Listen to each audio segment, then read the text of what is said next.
Ricardo, pode deixar apagado mesmo que eu vou usar os slides?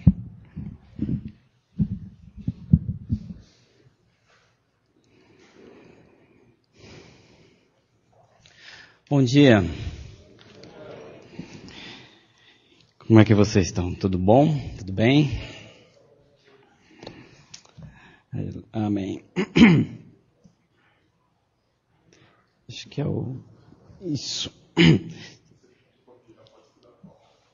Mas tem que virar, senão eu não consigo saber onde que está.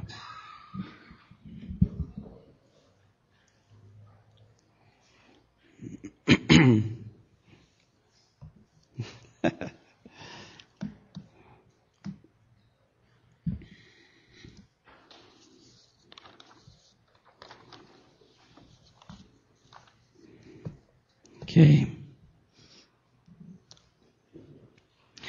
Quero convidá-los a abrir a tua Bíblia no Evangelho de Lucas, capítulo 12.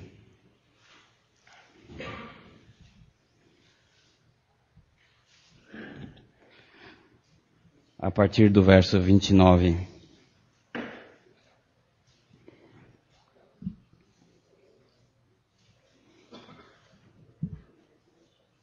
Evangelho de Lucas, capítulo 12, a partir do verso 29, disse Jesus: Não andeis, pois, a indagar o que haveis de comer ou beber, e não vos entregueis a inquietações. Porque os gentios de todo o mundo é que procuram estas coisas, mas o vosso Pai sabe que necessitais delas. Buscai, antes de tudo, o seu reino, e essas coisas vos serão acrescentadas. Não temais, ó pequenino rebanho, porque o vosso Pai se agradou em dar-vos o seu reino. Vendei os vossos bens e dai esmolas, fazei para vós outros bolsas que não se desgastem, tesouro inextinguível nos céus, onde não chega o ladrão, nem a traça consome.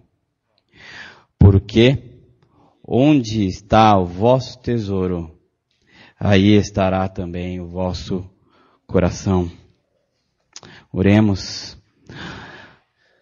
Senhor, eis a tua palavra que o evangelista Lucas nos deixou registrado. Pedimos que o teu Espírito Santo registre essas palavras no nosso coração, para que tais palavras, ó Senhor Deus, não sejam somente palavras vãs, mas sejam palavras de vida. Palavras que nos sacia a sede e que nos sacia a fome, em nome do Senhor Jesus. Amém. Eu estou muito contente como Deus tem conduzido o nosso culto dessa manhã, porque houve, a gente sem planejar, Deus vai colocando nos nossos corações pontos em comum, e o versículo que o seu Isuro trouxe nos alenta bastante, vai na direção do que nós vamos falar e meditar, vocês já perceberam, né, na leitura.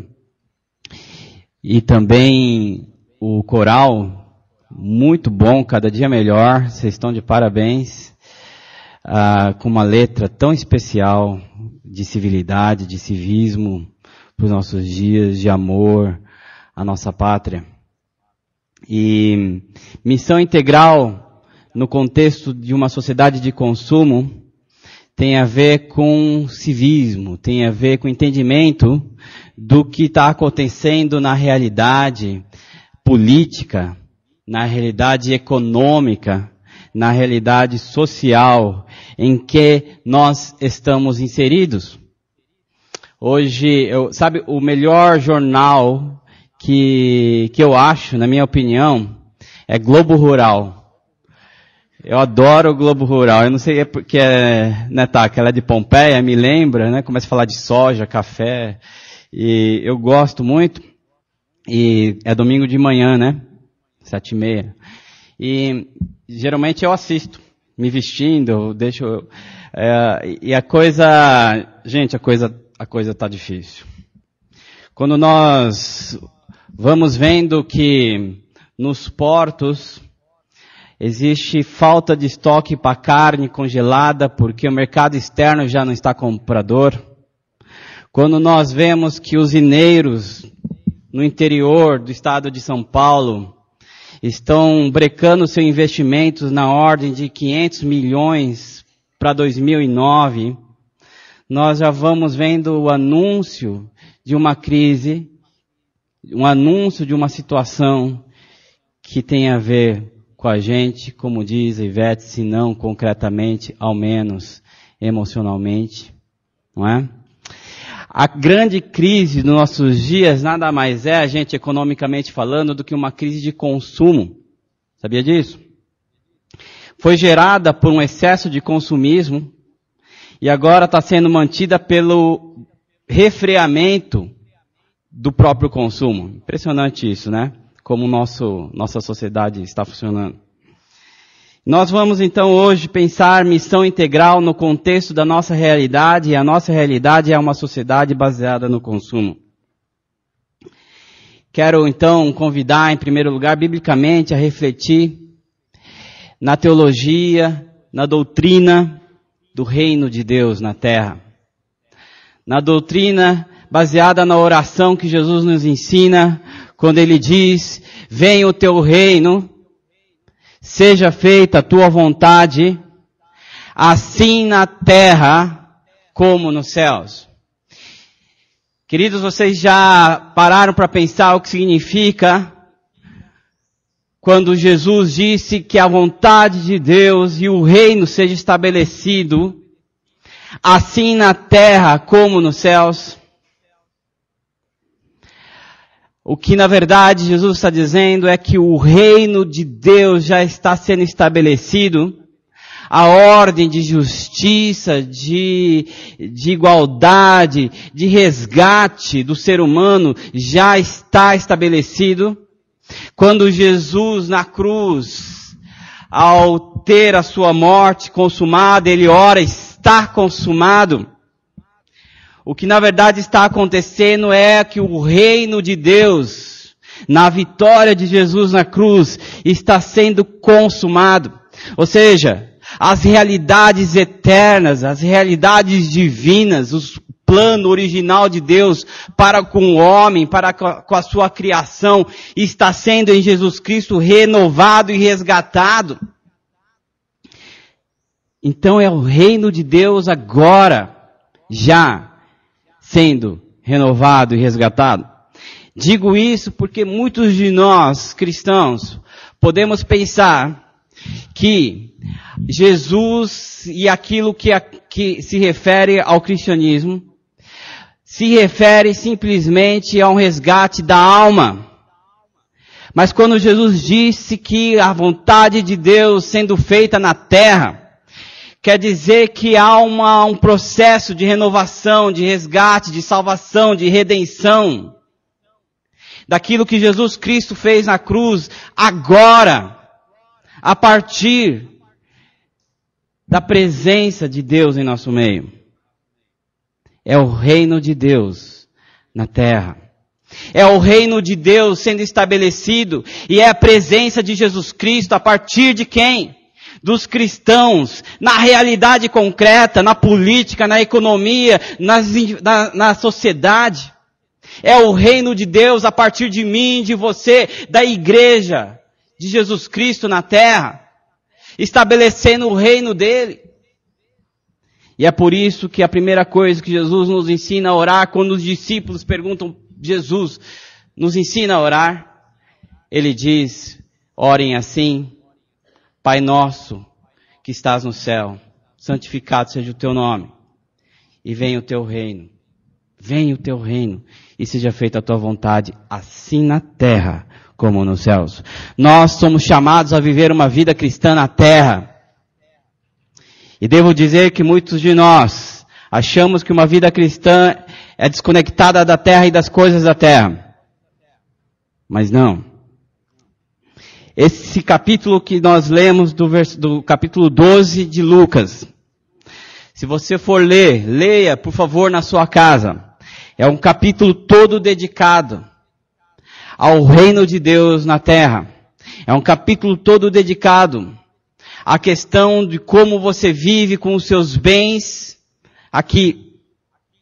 É quando aquele homem rico que teve uma produção muito grande, ficou preocupado porque não tinha celeiro suficiente para armazenar. E aí Jesus conta aquela parábola, né? E diz, no final, Deus chama, louco, essa noite virão buscar você e o que você vai deixar. Todo o capítulo é dedicado. E eu quero dar duas ênfases então, hoje no nossa preleção. A primeira é a missão integral que diz que o reino de Deus está estabelecido hoje na terra, na tua realidade, na minha. E que essa mensagem do reino de Deus estabelecido, ela é, gente, isso que a gente tem que ter em mente, contracultural. A palavra do Senhor diz que os gentios de todo mundo pensam assim. Ou seja, os gentios de todo mundo se preocupam com o que comem, com o que bebem. E aqui eu quero dizer o seguinte, se preocupam com o consumo. Comer e beber não é só para viver. Comer e beber é para viver e se regalar para consumir hoje, ontem e para sempre. Isso será sempre assim, não é? Eu adoro comer. E eu tenho certeza que vocês também adoram. E vocês não comem só para sobreviver. A Ana, engraçada, ela faz regime muito fácil, porque ela não gosta muito de comer. Então, às vezes tem aqueles shakes lá, que lá é um remédio, né? E ela come aquilo lá e se sente satisfeita. Ah, comi. Eu não consigo fazer esse tipo de regime. Eu quero consumir muito mais do que a nutrição. E é isso aqui que Jesus está dizendo. Né? A gente tem a tendência de pensar que talvez Jesus está dizendo só uma relação à refeição. Não, Jesus está dizendo em relação ao consumo. Aquilo que a gente quer, deseja, quer comprar. E Jesus diz, entre os gentios, ou seja, aqueles que não são cristãos, na tua cultura, pode ser assim. Mas se você me conhece de verdade, se você é meu discípulo, não pode ser assim. É uma mensagem na contramão do sistema. É uma mensagem integral que vai contra a cultura. Contra a cultura. Em 1974, líderes cristãos de integridade comprovada, dentre eles muitos cristãos e líderes brasileiros, liderado por um teólogo chamado John Stott, lá em Lausanne, Suíça, inauguraram o que eles chamavam de missão integral. Por quê? Porque em determinado momento, na década de 70, líderes cristãos ficaram incomodados com a alienação política e da presença social da igreja no mundo. Porque historicamente, o protestantismo desde a década de 16 teve o seu papel social muito importante. Mas na década de 20, final de 19, já havia uma estagnação da presença dos cristãos em termos de resgate da justiça que o cristianismo promove, como nós cantamos e como o coral cantou. Então, em 74, líderes preocupados, eles cunharam um termo chamado missão integral, onde se dizia, e aí ficou conhecido na igreja protestante até hoje. Aliás, dentro da nosso planejamento estratégico, se é que isso existe para a igreja, mas nós estamos tentando fazer, uma das visões é que nós somos uma igreja que cumpre a missão integral. Não é não, Carminha? Você estava lá quando nós cunhamos, todos os obreiros lá 40 obreiros colocaram, dentre 10 visões que estão lá, uma delas é ser uma igreja que cumpre o chamamento da missão integral. Muitos de nós às vezes perguntam, o que é ser Holiness? Precisamos de uma doutrina Holiness. Comece com a missão integral. A presença de John Wesley no século XVIII, lutando contra o escravismo, lutando contra o alcoolismo generalizado, a decadência moral generalizada na nascente Revolução Industrial Inglesa, está na raiz do metodismo e da Holiness. Takeo Munobe, quando veio para o Brasil consciente de um novo cenário econômico, de pobreza no Japão, em novos mercados, em novas terras surgindo, e ele veio dentro dessa realidade de pobreza para assistir aqueles que se adentravam no novo mundo social. Porque o Evangelho é um Evangelho todo, como diz aqui, para o homem todo, para todo homem. E eu quero rapidamente passar isso com vocês, dizendo que isso quer dizer, em outras palavras, que o Evangelho, que proclama a missão integral, ela é contra a uma visão de um homem fragmentado, porque ele proclama que o Evangelho é ao homem todo, ao homem inteiro, se preferem, ao homem inteiro. Então ele é contra uma visão de homem fragmentado nesse sentido de corpo, alma e espírito. Quero dizer que, biblicamente falando, essa separação que nós fazemos entre corpo, alma e espírito não é correta. Existem as palavras na Bíblia, mas não com essa separação que nós aprendemos a fazer hoje. Quando a Bíblia diz corpo, alma e espírito, ela está dizendo, na verdade, o todo do homem. Um não consegue viver sem o outro e um não é mais importante que o outro. Porque senão não seria o homem todo. Seria o homem espiritual com um corpo, ou o homem carnal com um espírito. Mas não há essa diferença hierárquica. Isso, para ser um pouco mais concreto, eu tenho que falar um pouco mais concreto, né? Já me disseram isso. É igual, por exemplo, um médico, uma briga enorme hoje entre médico, terapeuta e religiosos. Né? O médico olha uma situação e diz, isso aí é físico. Né? O terapeuta olha uma situação, isso é psicossomático. Né? O cara tá com isso é exagero, né? Às vezes o cara tá com uma gripe, isso é psicossomático. Tua imunidade baixou, você tá meio down. O religioso diz, isso é espiritual. Isso tem uma raiz espiritual. E nós vamos tentando, então, isso é uma visão fragmentada do ser humano. Na verdade, corpo, alma e espírito não se entendem separados. Se há um problema físico, temos que entender o problema físico, aparentemente físico, como espiritual e emocional. Se há um problema espiritual, precisamos entender aquela situação que aparentemente é espiritual como uma realidade íntegra, que abrange o corpo e abrange as emoções. Nós não podemos dar mais importância para um do que para outro. E precisamos entender biblicamente isso. Por exemplo, Paulo, que é um religioso, ele podia espiritualizar muitas coisas. Mas interessante que na carta a Timóteo, ele diz, Timóteo, você está com um problema de saúde. E lá, naqueles dias, se acreditava que o vinho era bom para a saúde. Aliás, diz o César, no muro, cadê ele? Não sei se para justificar o gosto dele, que isso é verdade, cientificamente verdade.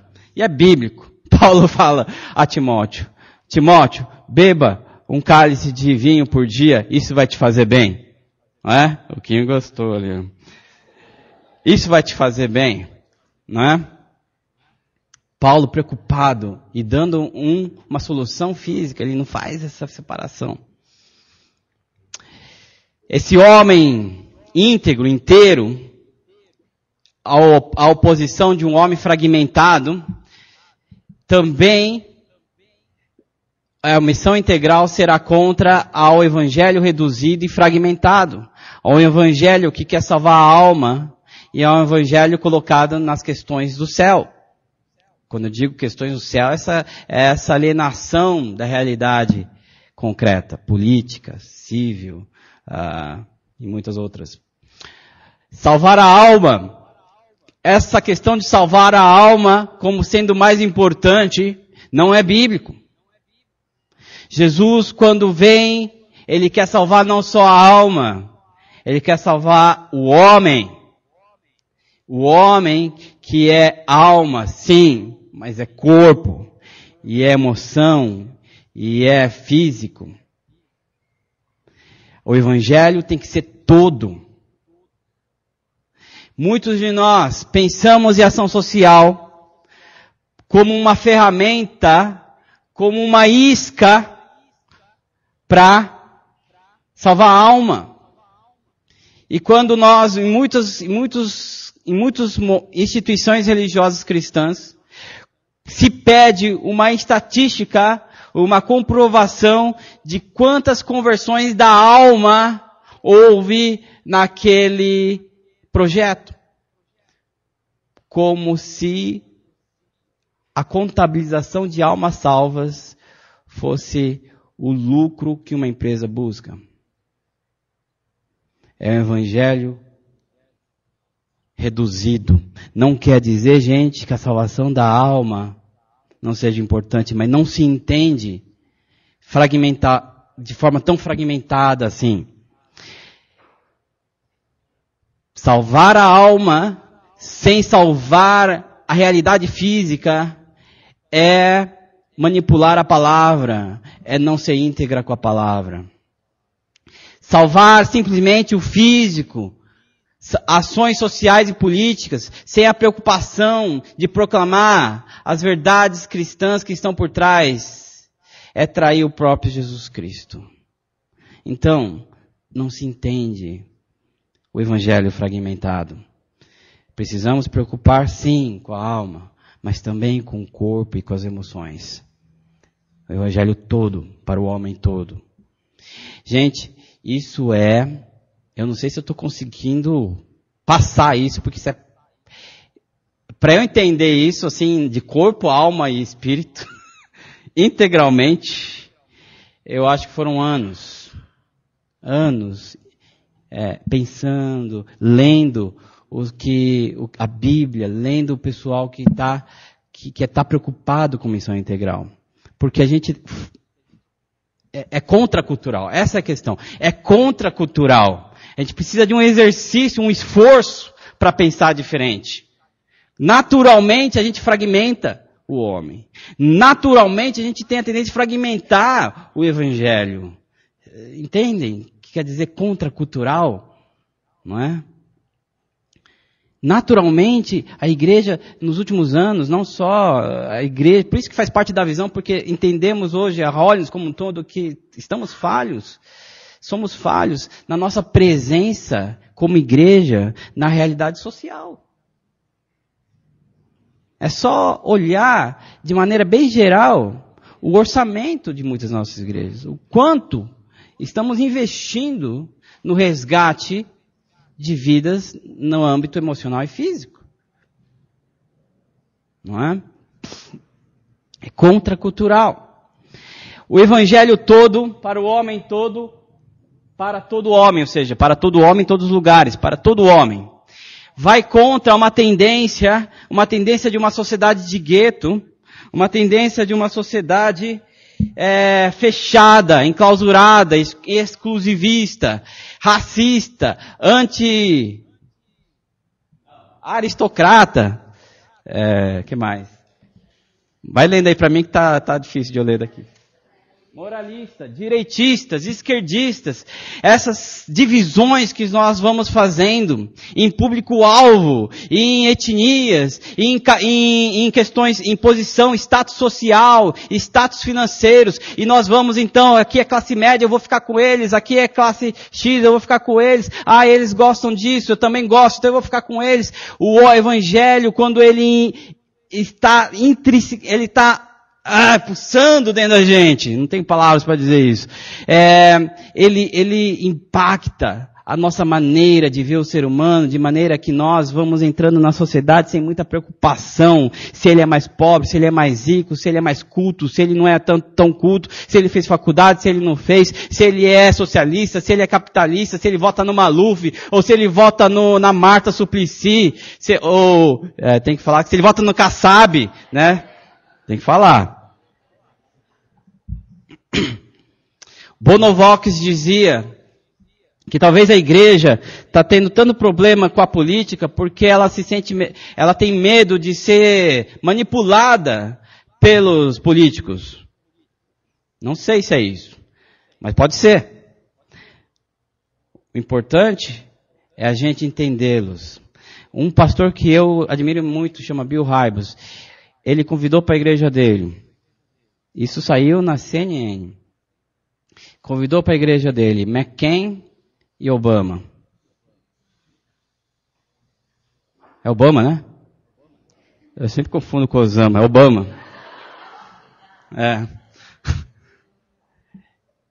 Isso não é ser partidário de um político, mas é trazer a realidade política para a realidade dos cristãos. Na verdade, nós temos que ser vanguarda, nós temos que ser exemplo, como o coral cantou. Poxa, a gente tem que cantar de novo com a letra. Eu entendi algumas palavras, mas eu acho que é por aí, não é, que vocês cantaram. Realidade política, social, para dentro do interesse da igreja.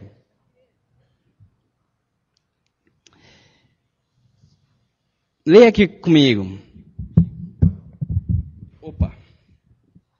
Eu quero entrar agora naquilo que a gente chama de sociedade de consumo, que é o que os sociólogos denominam, que é a maneira como o homem se organizou hoje para viver. Sociedade de consumo. Como eu disse, a crise americana foi gerada pela crise de consumo, pelo excesso de consumo e pelo excesso de crédito que se deu, créditos podres que se deu e que agora não tem sustentabilidade real, não é?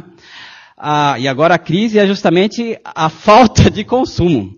Todo mundo está com medo de consumir, então todo mundo está injetando dinheiro para consumir, para aumentar a liquidez no mercado, certo? E a questão do consumo e a questão do como a gente se dá no mundo tem tudo a ver. Por quê? Se nós estamos preocupados, como Jesus disse, em comer e beber para mim, como que eu vou, ao final de tudo, vender os meus bens e investir na bolsa, não na bolsa de valores, na bolsa que Jesus está dizendo, na bolsa que não se desgasta com o tempo, nos investimentos eternos, se eu estou focado no meu consumo, se eu estou focado na minha comodidade dos bens que eu consumo, se eu estou focado na minha comodidade do tempo que eu gasto com a vida. E aí, dinheiro, gente, ele é tanto tempo quanto bem, quanto coisa. Concorda? Por isso que dinheiro é tão importante. Ele resume, ele acumula o tempo, 20 horas de trabalho, deu tanto isso de dinheiro. Né? E resume também coisas. A minha casa vale X, a minha refeição vale isso. Então, investir em coisas que são eternas está na contramão de investir em coisas que são passageiras, não é? Então, sociedade de consumo e missão integral são realidades distintas. E que a gente não pode ser cidadão de um e cidadão de outro. Se nós somos cidadãos do consumismo, não tem como ser cidadão do evangelho integral, do reino de Deus, no final das contas.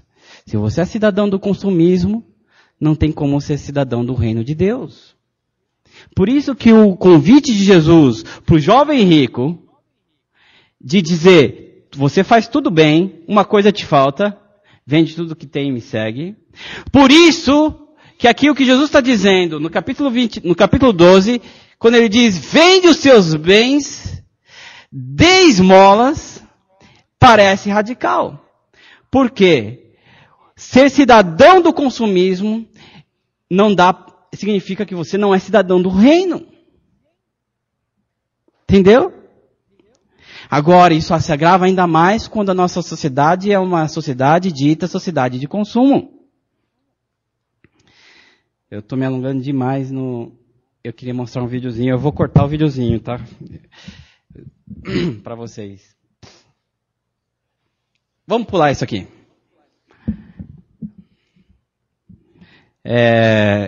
Vamos pular isso aqui também. Isso aqui. Não, clica aqui um pouquinho. É uma ONG. Em inglês está escrito a história das coisas. É uma ONG onde essa N. And that brings us to the golden arrow of consumption. This is the heart of the system, the engine that drives it.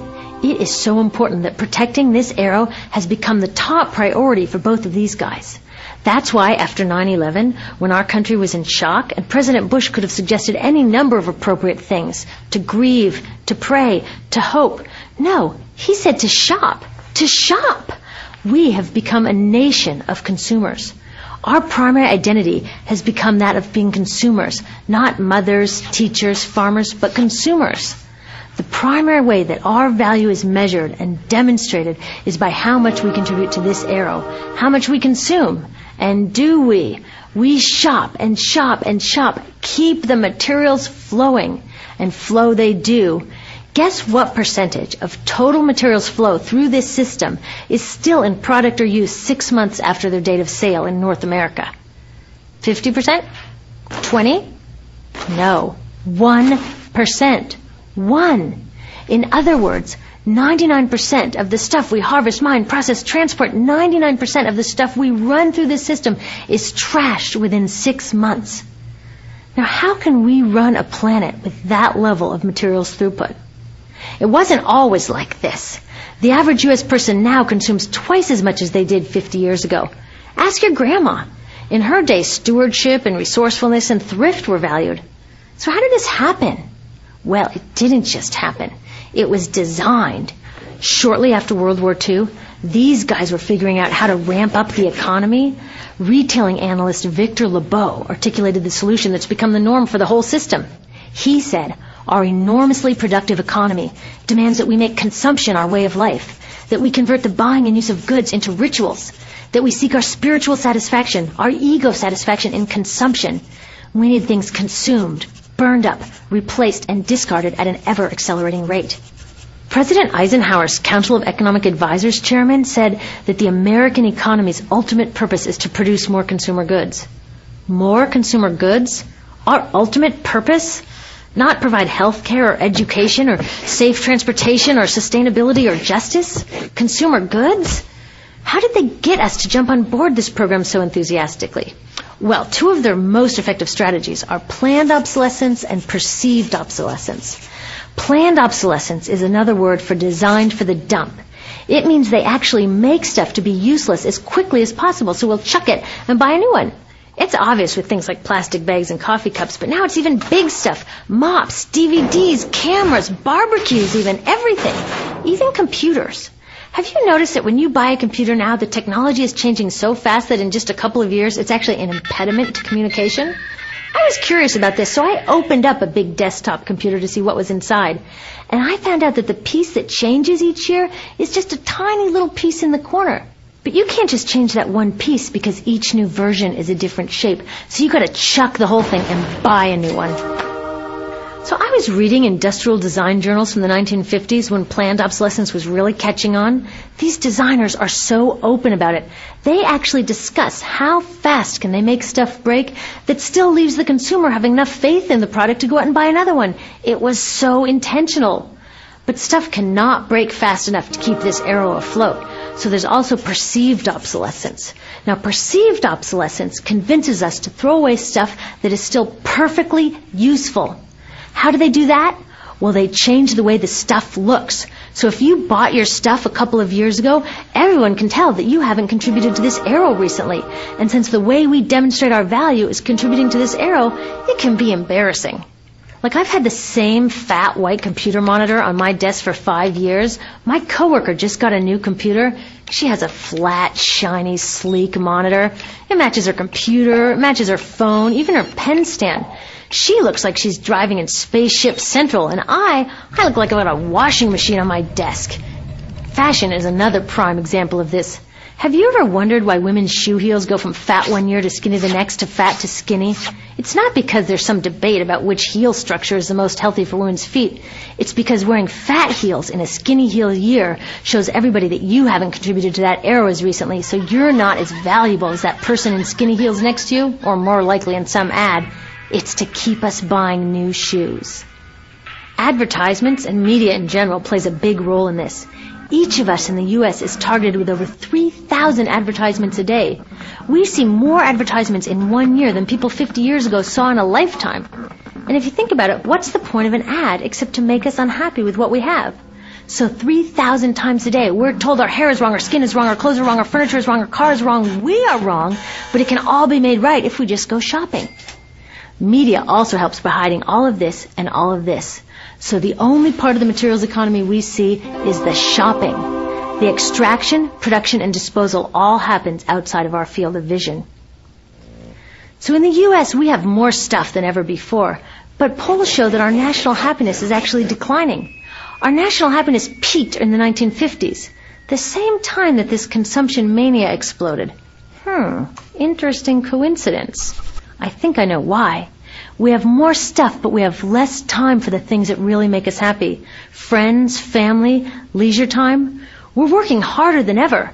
Some analysts say we have less leisure time than any time since feudal society. And do you know what the two main activities are that we do with the scant leisure time we have? Watch TV and shop. In the U.S., we spend 3 to 4 times as many hours shopping as our counterparts in Europe do. So we're in this ridiculous situation where we go to work, maybe 2 jobs even, and we come home and we're exhausted, so we plop down on our new couch and watch TV, and the commercials tell us you suck, so you got to go to the mall to buy something to feel better, and then you got to go to work more to pay for the stuff you just bought, so you come home and you're more tired, so you sit down and you watch more TV, and it tells you to go to the mall again, and we're on this crazy work, watch, spend treadmill, and we could just stop. Ok. Pode voltar? Achei interessante esse negócio das mulheres trocarem os sapatos, né? Impressionante como vai acumulando a quantidade de sapatos. A minha mãe, tinha acho que de 30 anos acumulando sapatos lá, dava um estoque bom. Mas impressionante como os homens também vão trocando de tecnologia, né? A gente não pode comprar tanto sapato assim, mas a gente vai comprando tecnologia, sempre uma coisa nova, a gente quer estar muito atualizado nisso aí. E isso, como diz as propagandas, né? Você está com um produto errado, joga fora, compre outro. E esse sistema todo vai nos gerando uma tremenda ansiedade, gente, como a gente viu naquele ciclo, uma ciranda, uma roda viva, e que aí a gente entende melhor por que esse cidadão do reino é incompatível em ser com a cidadania da sociedade de consumo.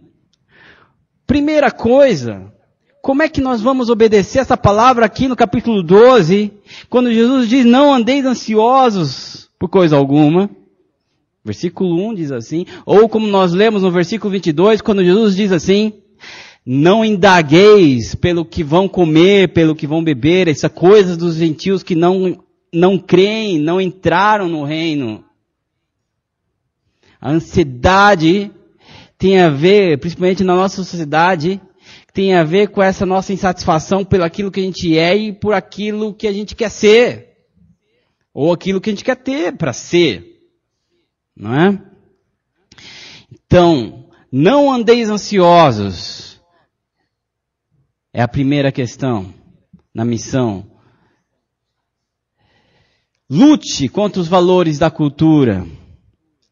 Esse videozinho é um vídeo contracultural. Seria bom a gente assistir esse vídeo todo dia antes de sair de casa, junto com o Salmo 23, obviamente. Diz Karl Barth que a gente precisa ler a Bíblia numa mão e o jornal na outra mão. Missão integral. Né? Busque, então, diz a palavra, as coisas do reino de Deus. Essas coisas vos serão acrescentadas. Ou seja, você começará, então, a viver, a consumir para viver. E não mais viver para consumir. Você não ficará tão chateado e ansioso quando você não tiver condição de consumir algo que você deseja, ou que a propaganda te estimulou a desejar. Você ficará mais tranquilo. Não viver em ansiedade é mudar de cidadania, é sair da sociedade de consumo e entrar no reino de Deus. Faça investimentos, diz Jesus. Faça investimentos. Investimentos, só que a primeira coisa, gere liquidez. Isso quer dizer, venda seus bens. Viu? Gere liquidez.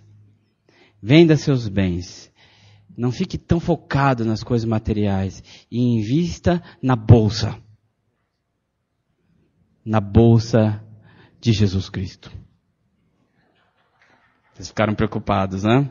Rende muito mais. Hoje em dia, falar invista na bolsa, o pessoal já, você tá louco.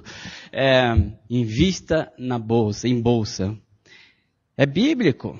Você pode chegar, sabe que isso me incomoda um pouco nos ambientes classe média onde eu vou. Porque com certeza, em algum momento da conversa, a conversa vai cair na bolsa de valores. Nos teus investimentos. E como eu não tenho, eu fico geralmente ouvindo só, né? Se eu tiver uma poupancinha lá que está rendendo 0,5, tá bom. Mas o pessoal buscando rendimento de 1, 2% e invariavelmente cai. Aí você pode dizer assim, olha, sabe que esse negócio de investir na bolsa, o pastor lá da minha igreja, ele disse que tem que investir mesmo na bolsa. Aí você mostra o versículo lá, na bolsa de Jesus Cristo. Não é bom? Não? É brega pra caramba, não faça isso não. Ele fala, mas que crente esquisito é esse? Venda e invista nas coisas que são eternas. Diz a palavra, em outras palavras, dê esmola. Ou, dê esmola parece meio pejorativo nos nossos dias, né? Mas o que Jesus estava querendo dizer é o seguinte, invista na justiça social. Invista na justiça social. Invista naquele que está precisando, porque é vida. Como Jesus disse, se você acolher o necessitado e o pobre, você está acolhendo quem? Jesus Cristo. Disso depende a sua vida de Jesus. Onde está o teu coração? Onde está o teu tesouro? Ali estará o teu coração. Onde está o teu tesouro, ali estará o teu coração. Clica para mim. Martin Luther King, ele disse assim, se você quer ser grande, ótimo, mas saiba que o maior é aquele que serve. Isso está em Lucas. Então, o que me faz feliz nisso, ou seja, em querer ser grande e o maior é aquele que serve, é que todos podem ser grandes. É uma nova definição de grandeza, que todos podem ser grandes, porque todos podem servir. Lindo, né? E eu quero terminar com Luther King, que foi um pastor batista e ativista, praticou o evangelho da missão integral. Em 1964, ele ganhou o Prêmio Nobel da Paz, o mais jovem a ganhar o Prêmio Nobel da Paz. Foi assassinado por causa do seu discurso a favor dos direitos civis de igualdade. E ele prega baseado nas verdades do reino de Deus. É um exemplo para a gente. Queria fazer essa mesma citação com ele falando, porque ele é um infinitamente melhor comunicador do que eu. E eu quero só colocar esse excerto para vocês. Clica na imagem. É mais ou menos o que eu li, não está legendado, mas eu acho que vocês vão sentir o espírito do negócio.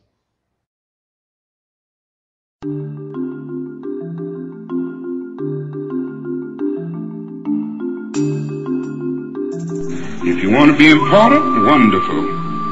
If you want to be recognized, wonderful. If you want to be great, wonderful. But recognize that he who is greatest among you shall be your servant.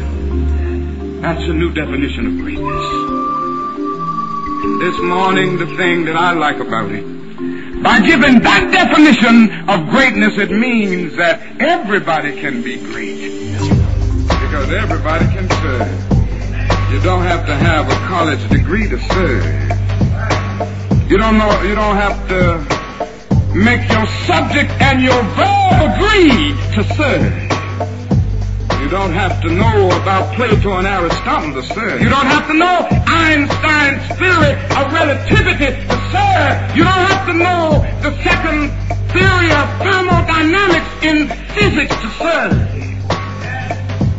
You only need a heart full of grace. Soul generated by love. And you can be that servant.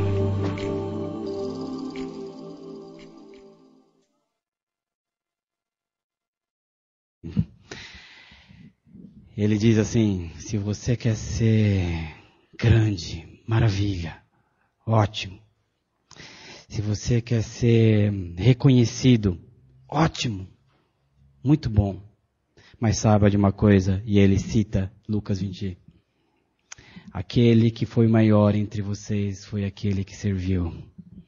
Então ele diz, e o que me faz feliz essa manhã, ao saber disso, é que todos podem ser grandes e reconhecidos, porque todos podem servir.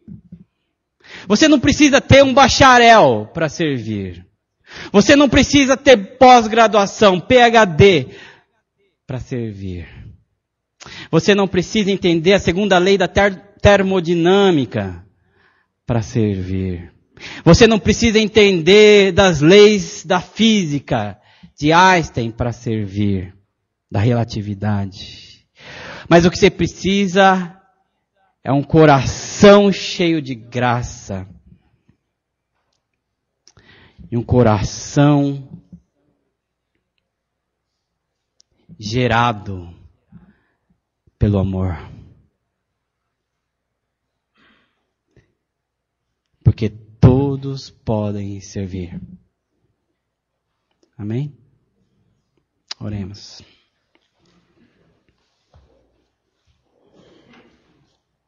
Senhor, queremos, assim como Luther King viveu uma vida de um evangelho integral, também queremos viver. É um convite contra mão do sistema.